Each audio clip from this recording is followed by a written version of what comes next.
इस्लाम में मस्जिद का कोई पवित्र मतलब नहीं है। मस्जिद नमाज पढ़ने की जगह है जैसे होटल खाना खाने की जगह है। अगर उस होटल को जरूरत के हिसाब से तोड़ करके कहीं और बनाया जा सकता है, मस्जिद को हटा के कहीं और बनाया जा सकता है, कि मस्जिद में कोई अल्लाह मियां की मूर्ति स्थापित नहीं हुई है। यह बात मैं चौथी क्लास से कह रहा हूं, वहां कह रहा हूं जहां पे मस्जिद ही मस्जिद थी, जहां मैंने अजान दी, नमाज पढ़ी सुबह से लेकर शाम तक। लेकिन इस देश को 2017 में पता चला, क्योंकि सुप्रीम कोर्ट ने जब सुनवाई की तब पता चला कि मस्जिद की कोई धार्मिक महत्ता कुरान और इस्लाम और हदीस में नहीं है। ये एक नमाज पढ़ने की जगह है, क्योंकि मुसलमानों में मूर्ति स्थापना की कोई जगह नहीं होती और अल्लाह मियां सब जगह मौजूद हैं। इसीलिए कहा गया है, अगर यह बात होती, अगर थोड़ी देर के लिए मान लें कि यह बात होती भी, जो नहीं है, तो सड़क पे कौन सी मस्जिद है? तो सड़क पे नमाज क्यों पढ़ी जा रही है? मस्जिद में यह तो माना जा सकता है कि साफ सफाई की जगह, चलिए पढ़ लीजिए नमाज, लेकिन सड़क पे तो थोड़ी देर बाद पहले वो जानवर गया जिसे आपके नाम लेने से आपका मजहब खराब हो जाता है, वही नमाज पढ़ रहे हैं। ये जो सड़कों पे नमाज पढ़ने की मानसिकता है, ये इस्लाम में नहीं है, इस्लाम इसके खिलाफ है। ये इसलिए पढ़ी जा रही है कि जैसे जैसे आपको उनके बारे में पता चल रहा है, जैसे जैसे आप डिबेट कर रहे हैं, जैसे जैसे किताब के पन्नों को आप पलट रहे हैं, उनको पता लग रहा है यार इनको जल्दी हकीकत पता चल गई। तो हमने जो कहा है कि यौम क़यामत नजदीक है, कहीं ऐसा ना हो यहीं से शुरुआत हो जाए। लिहाजा पूरी ताकत से डराओ और हर बात को इस्लाम के नाम पे डराओ। और झूठ और मक्कारी और फरेब, दो चीजों से मुझे बड़ा अजीबो गरीब लगता है। यह सवाल आप अपने उस मुसलमान भाई से बैठ के पूछिए जो आपसे कहता है कि दीपावली में राम और रमजान में अली, मोहम्मद अली, भाईचारा, गंगा जमुना, उनसे जरा प्यार से बैठ के समझाओ उनको। पूछिए उनसे कि भाई हमको भी ये बताओ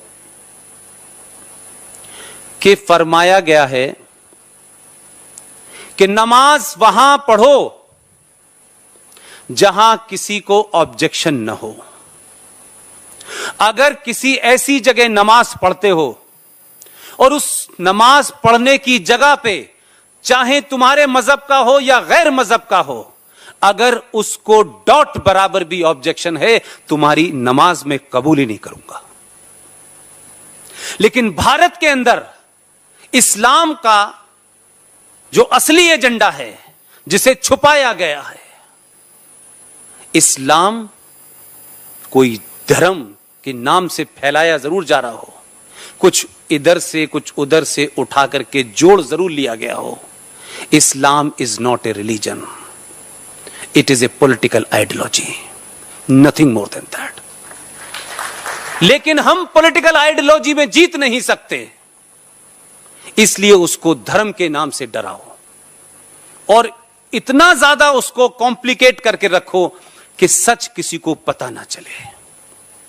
मस्जिदों से डराया गया। सऊदी अरब जहां मक्का है, जहां मोहम्मद साहब थे, उस जगह जहां मोहम्मद साहब ने नमाज पढ़ी वो तो कब की तोड़ के समतल हो गई। पूछा नहीं किसी ने ऑब्जेक्शन नहीं किया कि मोहम्मद साहब जहां पढ़ रहे थे, जब वही जगह नहीं बची तो फिर बाबरी मस्जिद पे किस लिए जान दे रहे हो? बाबरी मस्जिद धार्मिक इशू नहीं है। बाबरी मस्जिद, मथुरा और काशी, ये तीन चीजें सिर्फ इस बात के लिए लड़ी जा रही हैं कि जो काम 700 साल में लुटेरों ने, बलात्कारियों ने, प्लंडर्स ने इस देश में आपके राज करने के लिए आप सदियों तक जलील रहे, आपके मंदिरों को तोड़ा और ऊपर की गुम्मद बना दी, बाकी ऐसा ही है। सिर्फ इसलिए वो मौजूद रहें ताकि आप जीवन भर कुंठा में रहें। लिहाजा आपको इस्लाम के नाम से डराइए कि बाबरी मस्जिद शहीद हो गई। इंसान शहीद होते थे, पत्थर कब से हुए पता नहीं। और ये वो लोग कह रहे हैं जिनका पत्थर में यकीन नहीं है, लेकिन ये नहीं बताते कि वो जो चौकोर काले रंग का कमरा है उसमें क्या रखा है। जरा एक बार उसके बारे में भी तो बता दो। दिल खोल के बताओ कि उसमें मोहम्मद साहब का कुरान शरीफ रखा हुआ है। और वो क्या पत्थर है जिसे कुछ लोग उठा के ले गए थे, तो 11 साल तक हज नहीं हुआ था, और कुछ लोगों को लगा ये पत्थर हम अपने यहां जाके लगा लेंगे, लिहाजा तो हमारे यहां हज होने लगेगा। जब वहां लेके गए तो हज करने कोई आने वाला नहीं था, वही इसको वापस ले आए वो लोग, फिर हज शुरू होना। हज कमाई का धंधा है, धार्मिक एजेंडा नहीं है। और आप सच बोलिए ना। बार बार लोग कहते हैं कि देखिए साहब, इस्लाम के आने से पहले तो जहालत थी, कुछ था ही नहीं। गुप्ता डायनेस्टी का टाइम क्या है? वो तो इस्लाम से पहले का है। रिचेस्ट, मैं गलत कह रहा हूं? गुप्ता डायनेस्टी मोहम्मद साहब से पहले थी या बाद में थी? और कैसी थी?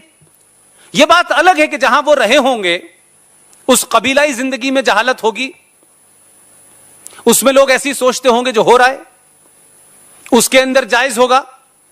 54 साल का आदमी 6 साल की लड़की से शादी करे, हो सकता है, उसमें जायज होगा। लेकिन यह मत कहिए कि दुनिया को हमने रोशनी दी और जिस धरती पे हम रह रहे हैं यह चपटी है।